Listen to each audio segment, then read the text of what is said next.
If you love Rearview Mirror Chronicles podcast and want to help us keep bringing you brilliant episodes, then please share it with a friend or a fellow history fan who you think might enjoy it. Thanks for your support, and I do hope you enjoy this episode.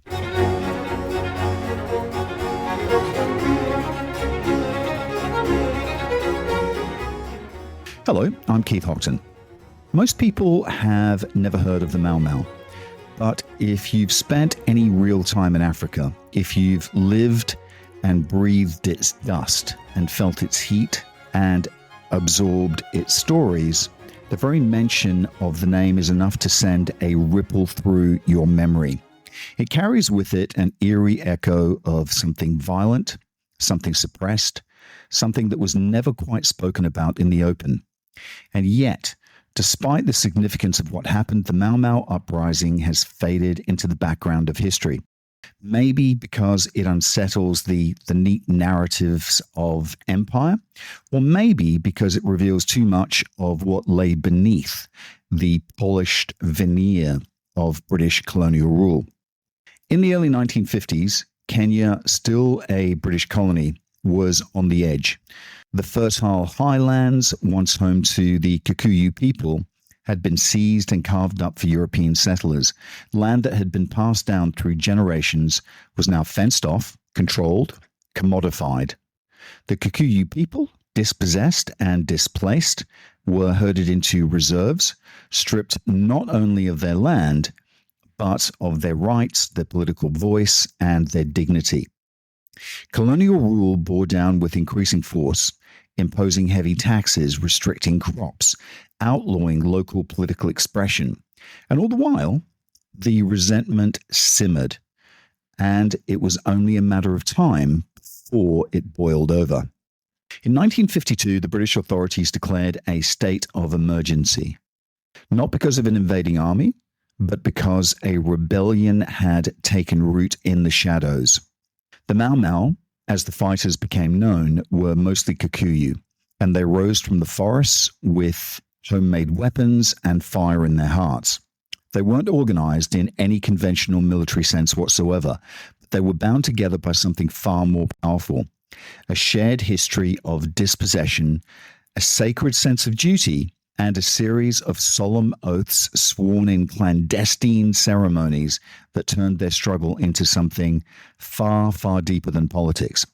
This was spiritual warfare as much as it was physical, and it was waged not on the open battlefields, but in the forests, on the settler farms, and along the twisting mountain paths of central Kenya.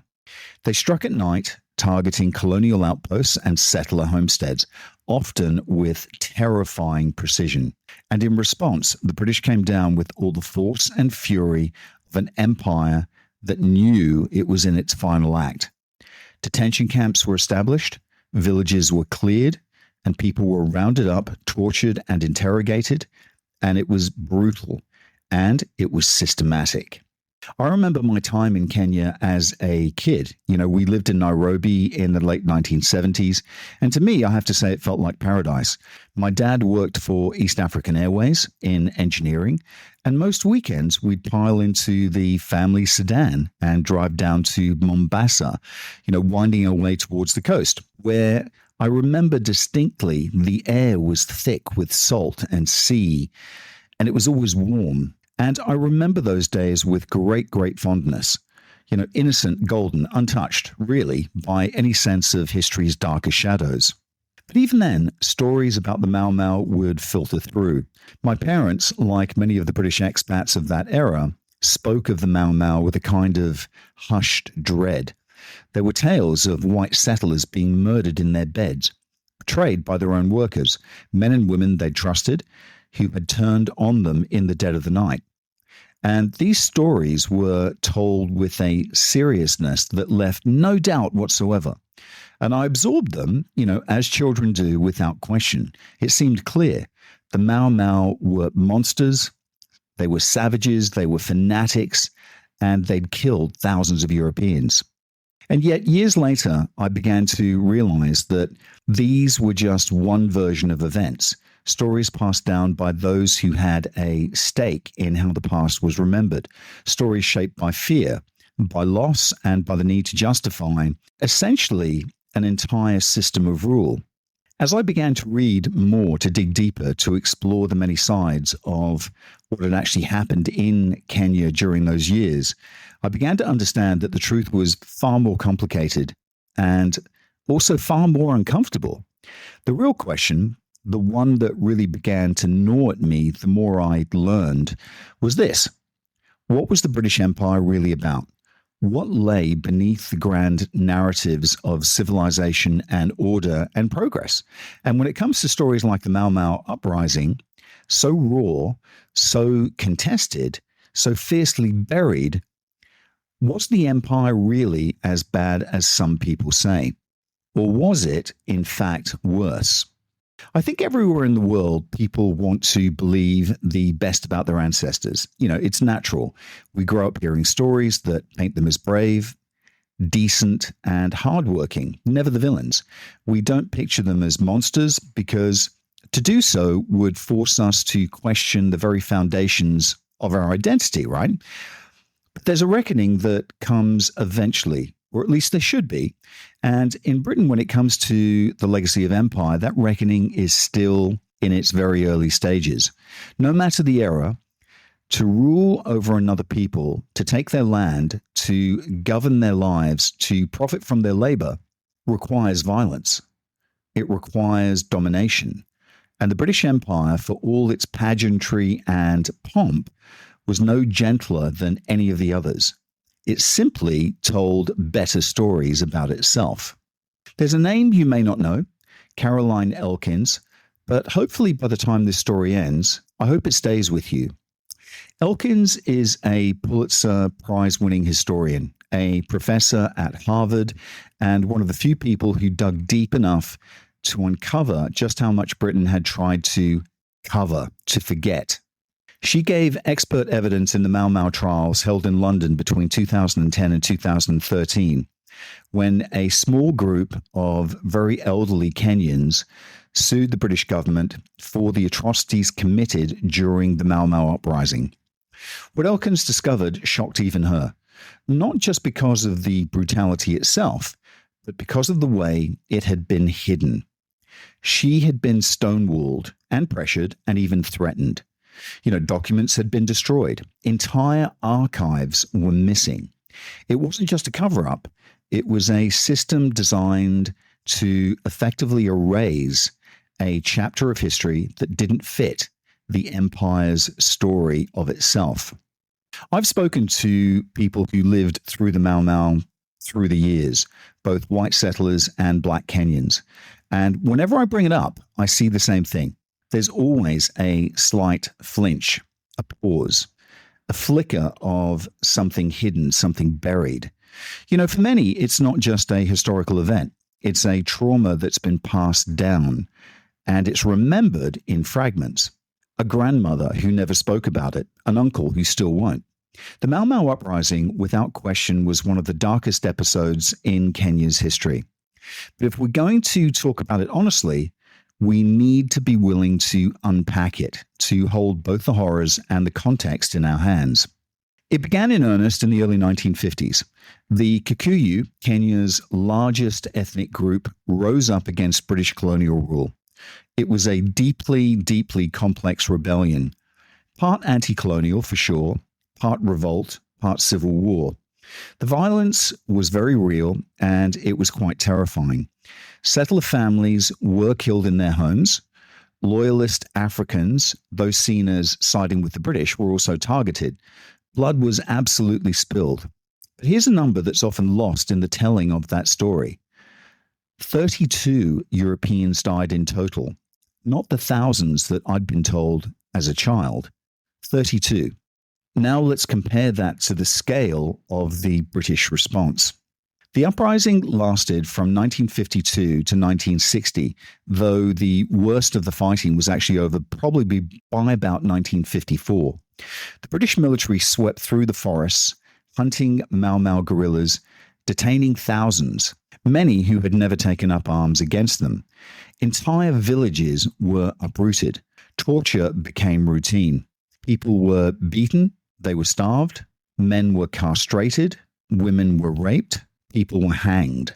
Others simply disappeared, never to be heard of again. By the end, more than 11,000 supposed Mau Mau fighters were said to have been killed, though many believe the real number to be far, far higher. And countless others, civilians, women, children, were actually caught in the machine of empire trying desperately to hold on to its last scraps of power. And the irony is, Great Britain knew that they were broke and that Kenya would eventually be given independence. The official story was that order had actually been restored, that civilization had triumphed over savagery. But what really happened was something far harder to look at, and it raises a question we still struggle to answer. When we talk about empire, whose version of the story are we actually telling? The Mau Mau struggle wasn't only fought in the forests with rifles and pangas. There was another war, very less visible, more insidious, the civilian dimension. This was the war for the hearts and minds of an entire race of people. And at the center of it was something few outsiders truly understood: the oath. Every single member of the Mau Mau took an oath, and not just once. There were levels, 7 in total, each one deeper, more binding than the last. It's estimated that nearly 90% of the Kikuyu, close to 1.5 million people, swore one of these oaths. The first one was simple: a basic pledge to join the cause and to commit to the fight for Kenyan freedom. But as a person's involvement deepened, so did the gravity of the promise, the oath. There were oaths of unity. There were oaths of secrecy, of loyalty, of leadership. There was even a death oath, the final irreversible step, if you like. Once taken, it was understood that betrayal meant death, not just in this world, but in the next, in the spirit world. The ceremonies were visceral, even involving the blood of goats, bitter herbs, sacred rituals, pulled from deep Kikuyu tradition. They weren't just political acts. No. They were spiritual commitments fusing ancient belief with the raw desperation of anti-colonial resistance. If truth be told, I don't think the British understood those oaths, at least not in any real way. And they certainly didn't try to. To them, these ceremonies were barbaric and backward and cultish. And the oaths became something to absolutely fear, to demonize. British propaganda cast them as tools of forced coercion, dark magic that turned once very loyal workers into cold killers. But for the Mau Mau, the oaths were absolutely sacred. They created unity where politics had failed, and they bound people to one another. They turned rebellion into something that was completely unbreakable. This, more than anything, terrified the colonial authorities. Once you've sworn your soul to something, you're no longer afraid of losing your job, losing your house, or in the Mau Mau's case, losing your life. So to break that rebellion, the British set out to break the oath, to undo it, to reverse it. And to do that, they waged a second war. A war not against the soldiers, but against civilians, against mothers and elders and children. And I think their logic was pretty simple.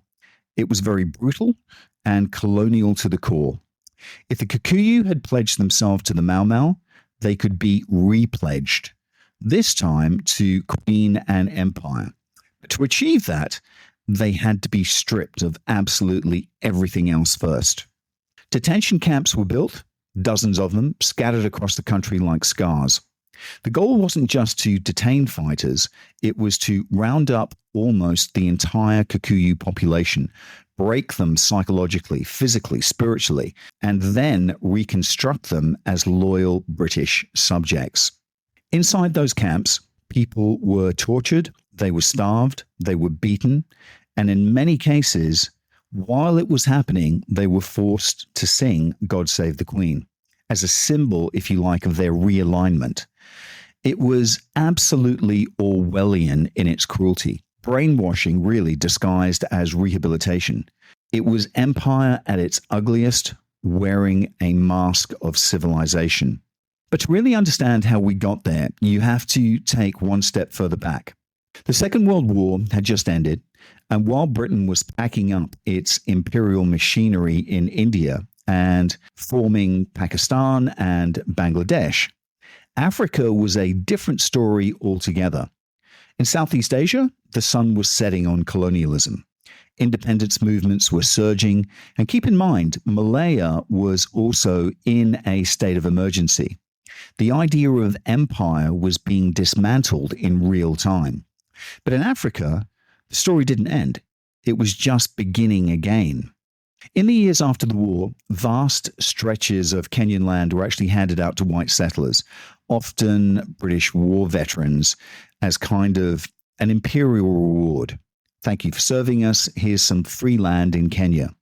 Kenya, unlike India, was not merely a colony. It was becoming a settler state. And that meant one thing above all. Land had to be taken and it had to be held, which meant the indigenous peoples, those people who had lived and farmed on it for generations, had to be moved, controlled, or eliminated. It was effectively a second wave of colonization happening just as the world was, supposedly moving beyond empire. Literally, while the world celebrated freedom in one part of the globe, it was being smothered in Kenya. The colonial grip was tightening. The British were doubling down in Africa, and Kenya was at the heart of this imperial resurgence, if you like. This wasn't about retreat. It was about rebuilding Britain from the ground up, using the raw materials, labor, and the land of the colonies to fill gaping holes left by the war. The empire, or what was left of it, was going to fund Britain's recovery. And Africa, Kenya in particular, was going to pay the price. Look, in theory, the world had changed. The war had been fought in the name of freedom, after all, against fascism, against tyranny, for the rights of nations to determine their own future. The Atlantic Charter, that high-minded document signed by Roosevelt and Churchill, promised self-determination and a better world. And many Africans actually believed it. Thousands of Kenyans had actually fought in the war. They had worn British uniforms, and they had believed that they were fighting for those very ideals. But of course, when they returned home, they found a Kenya not moving forward, but actually sliding imperialistically backwards. It wasn't better, it was worse. And the betrayal of that promise created something more dangerous than mere resentment. It created an internal rage. The pressure, I can only imagine, would have been unbearable. You had returning soldiers, politicized, trained, and disillusioned, coming back to a country that was being pushed harder than ever. The land was being swallowed by white settler farms. The government was cracking down on dissent, and all the while, Britain, exhausted, really, and financially broken by 6 years of global war, was really scrambling to find ways to stay afloat. Kenya wasn't just a colony anymore. It was part of a lifeline. The money, the exports, the labor, it all fed back into the mother country. And that economic desperation fueled a level of, I suppose, colonial exploitation that was as aggressive as anything seen in the earlier decades of the empire. There's a common misconception, I think, that after 1945, the British Empire slowly and gracefully, kind of faded into history, that decolonization was a natural kind of evolutionary process. It certainly wasn't in Malaya, and in Kenya, nothing could have been further from the truth. What happened instead was often referred to as the second colonial occupation, a phase really of intensified control, surveillance, and of course, repression. And sadly, Kenya became one of its clearest and most brutal examples. The colonial state clamped down with everything it had, squeezing African labor to the bone, primarily for the cultivation of export crops. Tea, coffee, sisal, all destined to fund Britain's post-war recovery. And that led me to a question that I kept circling back to. Why Kenya? Why were there so many more white settlers there compared to places like Tanzania? What made Kenya so central to this story? And the answer, I think, lies in a set of very early 20th century decisions. Long before the war, the British had chosen Kenya to be a settler colony. They'd declared it would be white hands, not African ones, that would make the land productive. In places like Ghana, for instance, the colonial system leaned more towards exploiting African-run production systems, if you like, using local networks and local economies. But in Kenya, the model was different. It was about transplanting Europeans, carving out farms, and building a Little England on East African soil. Never mind that many of the early settlers were, by all accounts, dreadful farmers, unprepared, inexperienced, and often, I think, more interested in leisure than labor. But after World War II, that began to shift. The economic urgency meant there was no more room for amateurism. Settler farming became a very serious venture, and so did the exploitation that sustained it. So here you had a country where everything was converging: political betrayal, economic extraction, racial hierarchy, and I guess a colonial regime that believed desperately that empire still had one last shot at saving itself. And of course, it's only a matter of time before the whole thing exploded. It wasn't just repression on the ground that propped up the British grip on Kenya. It was policy, big picture policy. Behind the scenes, London was pumping money into its colonies under the Colonial Development and Welfare Act, a program that was actually designed, at least on paper, to modernize colonial economies. Kenya wasn't alone. Funds were flowing across the empire, if truth be told, but don't mistake this for philanthropy. It was strategy. The money was being used to ramp up export production: tea, coffee, cotton, and in Malaya, rubber. Britain needed goods it could sell. Everyone looked at the rising export numbers, and of course they called it a success. What they missed, actually what they chose not to see, was the mechanism behind it, the deeper manipulation of economic control. At the heart of empire, as ever, was money. Follow the money. And with that in mind, let's just take a break and hear a message from our sponsor. Autonomous is your one-stop shop for your Malaysia My Second Home visa. But they are much, much more than that. When you sign up with Autonomous, you become part of a larger community. A community that actually cares about you and your family in Malaysia. And that's important when you move to a new home. For more information, go talk to TG or WhatsApp him on +60 12 49 37 270 or visit their website penangmyhome.com. And we're back.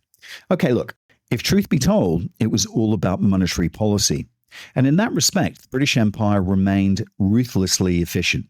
Within the sterling zone, how would you describe that? I suppose a network of countries locked into using the British pound and I suppose restricted in how they could manage their own economies, the colonies were effectively trapped. Kenya could produce, yes, but it couldn't spend freely or trade as it wished. It was locked into a system that channeled wealth in one direction, and one direction only, back to Britain. It was in many ways an incredibly brilliant scheme, and it really did keep the empire afloat. It kept London solvent, and it worked until the colonies began to rebel. So let's place it in time. The year is 1952, a moment of high pageantry for Britain. Princess Elizabeth, young, poised, adored by the public, is on a royal tour in Kenya, and she's staying at Treetops Lodge, that now mythologized location where she went to bed a princess and she woke up a queen. News of her father's death arriving in the African morning light. There's something haunting about that moment. On the surface, it's a passing of the crown, but beneath it, something more ominous. The beginning of a bloody reckoning with the very empire that she had just inherited. Barely months later, the British declared a state of emergency in Kenya. The Kikuyu people had had enough. They'd watched other nations, like India in 1947, shake off the colonial yoke. They'd returned from the war with promises of freedom still ringing in their ears. And now what they were saying was, hey, it's our turn. The British response, as I mentioned, was swift and I find absolutely staggering. Entire communities of people were rounded up, accused, often without evidence, of Mau Mau sympathies. And yes, now we do know the numbers. Between 1952 and 1960, over 1.5 million Kikuyu people, men, women, and children, were either forcibly relocated into so-called villages under military control or detained outright in detention centers. These were not mere settlements. They were, by any other name, internment camps. And what we now know is at least 80,000 people were sent to detention centers. Many of them were subjected to forced labor, torture, and systematic abuse. And the rest of the 1.42 million people lived under constant surveillance, behind barbed wire, in villages designed, I suppose, to break the communal fabric of Kikuyu life and to sever any remaining loyalty to the Mau Mau cause. But this wasn't counterinsurgency. This, by all accounts, was social re-engineering. The British actually had a name for it. They called it a pipeline, a process through which detainees would be broken down, then rebuilt into obedient colonial subjects. But what it really was a system of control designed not only to punish rebellion, but to erase the very idea of rebellion from the minds of those within whom it remained. And holy cow, was it efficient? It was clinical, and it was, in every sense of the word, the worst of what you could see of imperialism. For years, the figure you would have heard repeated, quoted in books and documentaries, even in court, is that some 70,000 to 80,000 Kikuyu men were detained during the Mau Mau emergency. It's a number that actually appears again and again, and it's actually used by scholars, and it's repeated by officials, and it's cemented into historical record. But here's the catch. That number was a daily average, and that changes everything. A daily average doesn't tell you how many people came in and out of the system over time. It only gives you a snapshot of any single day. It's like walking into a train station, counting the numbers of passengers on the platform at that exact moment, and declaring that's the number of people who used the station all year. It doesn't actually reflect movement. It doesn't reflect turnover. So when Elkins began digging, she started asking a very different set of questions. What were the intake rates? How many people were rounded up and then released each week, each month? What was the churn? And once you begin to model that out, once you look at the movement through the pipeline, you realize something absolutely staggering. That 70 to 80,000 figure, it's not just misleading, it's actually a fraction of the truth. The real number that she found out, once she accounted for flow, for the cycling in and out, was at least 2 to 4 times higher. And ladies and gentlemen, that's just the men. The detention camps, by and large, were built for the men, the suspected Mau Mau fighters or the sympathizers. But the British also believed that some of the most strident supporters of the movement were women, and for them, a different kind of hell was designed. They built what were euphemistically called emergency villages. In reality, they were barbed wire enclosures with 24-hour guards, checkpoints, forced labor, starvation rations, and constant surveillance. These were detention camps in everything but name, and inside them were Kikuyu women, children, and the elders. Entire families uprooted from their homes and thrown behind wire, not for something they had done, but for who they were suspected of supporting. When you combine the men in the detention camps with the women and the children held in these villages, the full picture begins to emerge. This wasn't an isolated campaign. It wasn't just a targeted crackdown on a few thousand rebels. It was a mass internment of an entire people. Does this sound familiar? Almost 1.5 million Kikuyu, nearly the whole Kikuyu population, were detained, imprisoned, or confined under emergency law. Not as a matter of justice, no, as a matter of control. And it's here, I think, that the scale becomes really difficult to grasp. When we talk about this history, when people think of Kenya today, many picture the tranquil beauty of its landscapes. You know, they've seen the images, we've seen the films, you know, Happy Valley and its hedonistic settlers, or perhaps the colonial glamour of the other, you know, really good movie, White Mischief. Tourists visit Lamu for its coral architecture and its very gentle waters, or they fly into Nairobi on their way to a safari. The Kenya of the 1950s was no paradise. It was in parts an entire prison camp. And I think to understand this, I need to kind of situate it geographically. Nairobi is the capital, and it was the seat of colonial power. Governors, administrators, police, the expat clubs were all there. To the north and west of Nairobi lie the Central Highlands, the heartland of the Kikuyu people. That's where the rebellion burned the brightest. It's where the land had been taken most aggressively from them. It's where the settlers had kind of dug in their heels. And it's also where the British, in turn, built the densest network of camps and emergency villages. The forests around Mount Kenya and the Aberdare Range became hiding places for Mau Mau guerrillas. The villages, the ones ringed with barbed wire, sprang up in the open, visible, ubiquitous, designed not to hide the repression, but to normalize it. So when you hear that number, 70,000, it's actually not wrong. The real story isn't about tens of thousands. It's about the incarceration of an entire people. To understand the physical reality of colonial Kenya, you have to look at how the land and how the people were organized. The British, like many empires before them, were very fond of categorization. They divided and confined, and they separated ethnic groups into designated reserves.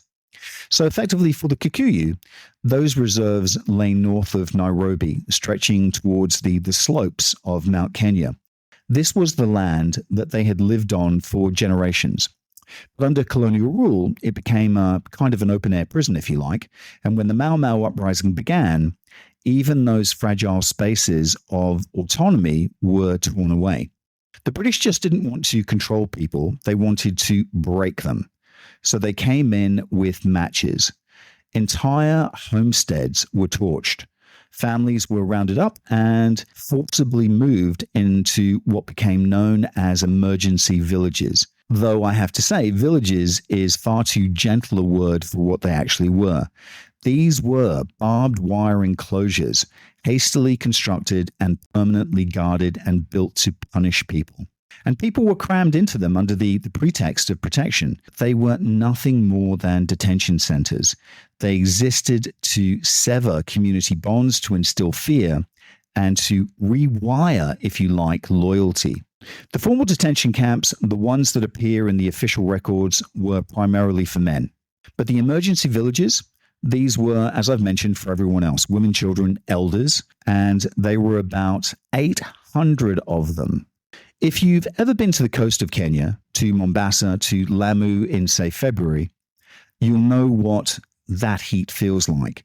It's wet, it's suffocating, and it's thick with the smell of salt and sweat.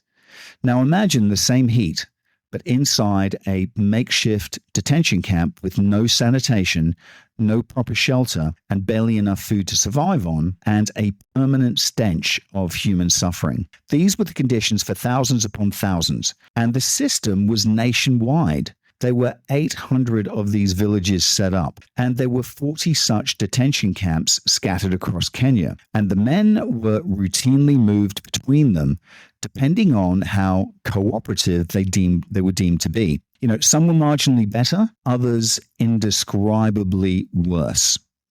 And it's impossible not to draw a line from this system back to the scorched earth campaigns of Lord Kitchener in South Africa during the Boer War at the turn of the century. The logic was the same: uproot the Boer population, destroy their means of survival, and control them through confinement and punishment. And look, the British had done it before, and not just in South Africa. They also did it in India. As I mentioned, they were currently doing it in Malaya at the same time, and they'd done it elsewhere. These weren't isolated policies. They were methods, and the British Empire had actually refined them over the decades. But I think what haunted me the most, and Elkins covers it in her book, was the silence. Why was there no outrage at the time? Why wasn't there pushback? Did anyone in Britain actually know what was happening? And you would argue that they didn't. But the thing is, they did. People did know. There were missionaries writing home describing what they'd seen in letters full of alarm. There were members of parliament, on the left mostly, but figures like Barbara Castle and Fenner Brockway who stood up in Westminster and demanded answers. There were journalists who tried to piece together fragments of the truth. And yet somehow the whole thing remained shrouded. Part of this was deliberate. The British government had decades of experience in managing, I suppose for the better use of a word, culpability. They mastered the art of distancing themselves from atrocity, effectively recasting systematic abuse as the work of, a few bad apples. It's isolated incidents rather than policy. And in many ways, they actually succeeded in that narrative. For 8 years, they kept the full extent of what was happening in Kenya just out of reach. What's truly staggering is that they did it at a time when journalism was changing. After the Second World War, a new kind of reporter emerged, willing to travel, willing to investigate, to put themselves in danger if need be. These were no longer just war correspondents. They were truth seekers. And yet, despite that, Kenya remained in the shadows. Partly, to be fair, this was because the empire still retained a powerful myth at home that British soldiers didn't do this kind of thing, that the British didn't torture, that their hands were clean. Any evidence to the contrary was always dismissed as exaggeration, or worse, as an insult to the honor of the British Army. But look, the information was there. You didn't need to go digging in the archives to suspect that something was wrong. You just had to be willing to listen. Look, it's one thing to talk about repression. It's another to confront the full extent of what that repression looked like. Up until now, we've talked about detention, we've talked about barbed wire, we've talked about forced labor, but we haven't actually said what really happened in those camps. And I have to tell you, when I first started reading Caroline Elkins' shocking book, Imperial Reckoning, I wasn't prepared for it. Nothing in the history that I'd been taught came close to the reality of what she uncovered. And of course, she's not the only one who's done work on colonial violence, of course. But over the course of her research, where she conducted literally hundreds and hundreds of interviews with survivors, men and women who had been detained during the emergency, who had lived through the worst of it, what they told her was harrowing beyond words. There were castrations, there were mutilations of the genitals, there was sodomy with broken bottles. Victims were subjected to electrical torture daily, wires attached to their testicles connected to car batteries. Others were tied to the back of jeeps and dragged until their bodies were torn apart. Rats and other vermin were used in horrific ways. Body parts were dismembered. These weren't isolated events. They weren't accidents. This was systematic. It was planned. The perpetrators were not just rogue soldiers, as we were made to believe, or settlers acting in blind fury. They were actually a combination of British military officers, colonial police, white settlers who'd been drafted into the service, and in some cases, even Kenyan collaborators, those who, for whatever reason, had bought into the camp system. But make no mistake, this was not a breakdown of discipline. It was violence from the top down, organized and endorsed. and driven by, I think, a very specific ideology. The goal wasn't just to punish. The goal was to break the Mau Mau spirit, to force confession, repentance, realignment. And the key to that, the colonial government believed, lay in the oath. I mentioned the oath earlier, that sacred series of promises that Mau Mau members took, sometimes, 7 in total, each one deeper than the last. But what many don't realize is just how seriously that oath was taken, not just politically, but spiritually.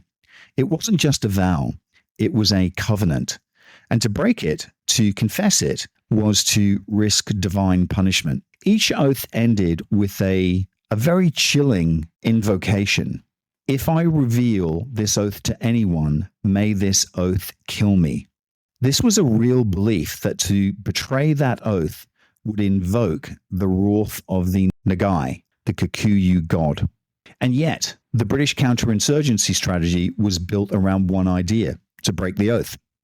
Louis Leakey, the same Leakey known for his work on human origins, was actually raised in Kenya, and he spoke Kikuyu fluently and was treated by the British authorities as something of a native expert. It was Leakey who argued that the Mau Mau fighters could never truly be defeated unless they confessed their oath. Only then, he believed, could they be spiritually released, from that movement. Only then could they be reconditioned and returned, as British citizens. And so I think the camps became laboratories for this brutal logic. Confession was the goal, but not just for the sake of justice. It was about reprogramming, about turning fighters back into subjects. And if a man refused to confess, if he resisted, they would break him. And I think it's very important to understand that this wasn't improvised. This wasn't chaotic violence. It was systematized. There were procedures, there were protocols, there was an entire architecture of pain designed to turn Kikuyu rebels into broken bodies and compliant minds. And the horror of it is that they almost pulled it off, quietly, efficiently, for 8 long years, with barely a flicker of attention from the outside world. But here's what struck me most about Elkins' interviews. Decades later, survivors would lean in, sometimes whispering, sometimes staring her dead in the eye and say, "I never confessed." And even now, after everything they endured, the torture, the isolation, the grinding humiliation of the camps, they still hold on to that. They still refuse to say the words. That's how deep these oaths run. That's how sacred it still remains to this day. So then, I guess the question that came to me was, that being the case, what was the real purpose of the torture? Because it wasn't just about information. It wasn't military intelligence they were after. They weren't interrogations in the traditional sense. They were rituals of domination, about confession, about punishment, about breaking the will. And yes, for some, it was also about raw cruelty. A system like that always attracts men who enjoy what they're allowed to do. But it was more than just sadism. There was an absolute logic to it. The confessions mattered because of what Louis Leakey had argued, that only by confessing the oath could a Mau Mau be truly undone, that only then could they be reabsorbed into the British colonial order. But it was also about punishment, it had to be, and about deterrence, about establishing the absolute authority of the state through pain. And beyond that, it was a continuation of something far older in colonial Kenya, a long-established pattern of violence and coercion used to control the African population. Beatings, forced labor, corporal punishment, these weren't exceptions, they were the norms. The camp system literally just upped it a scale. And of course, then layered on the top of this bloody cake was fear. All the colonies were expected to be self-sufficient, financially viable in their own right. And when the British claimed Kenya in the early 20th century, they actually had no real idea how to actually achieve it. So they defaulted to what had worked or seemed to work elsewhere in the empire: white settler agriculture. The plan was simple: bring in European farmers, give them land, and let them extract wealth from it. And it was a formula that they borrowed from Rhodesia, from South Africa, and even earlier from Ireland. They came in waves, some from Britain directly, others from South Africa, or from settler colonies across the empire. The government handed out land like raffle tickets, to be fair. Small plots to some, vast tracts to nobility. Lord Delamere, famously lionized, in White Mischief, was granted not tens of thousands of acres, but hundreds of thousands of acres. And for many, it was a dream come true. God's country, cheap land, free labor. But there was a problem. They were terrible farmers. Many of these men had never touched a plow in their lives, and they had no knowledge of the land, or the weather, or the crops. So they leaned very, very hard on the African labor market to make it work. And what emerged was a kind of coerced sharecropping system, if you like. Kikuyu families could actually stay on their ancestral land, now owned by the settlers, and work it for them, growing crops they no longer owned on soil they no longer controlled. After World War II, the pressure increased. As Britain reeled from the costs of war, Kenya was again promoted, this time as a place to start anew, and a fresh surge of settlers arrived. Some pushed effectively by post-war hardship for sure, others pulled by the fantasy of a better life in the colonies. And again, land was just handed over to them and the Kikuyu were moved on. African labor was squeezed harder, and the situation, already unsustainable, began to speed towards a crash. Meanwhile, independence had come to South Africa, to India, to Pakistan, and a little bit later to Bangladesh. All of these countries had thrown off the colonial yoke. 1957, it came to Malaya. But in Africa, instead of winding down, the British were doubling down. That combination of imperial contraction in one part of the world and colonial expansion in another created an incredibly volatile contradiction.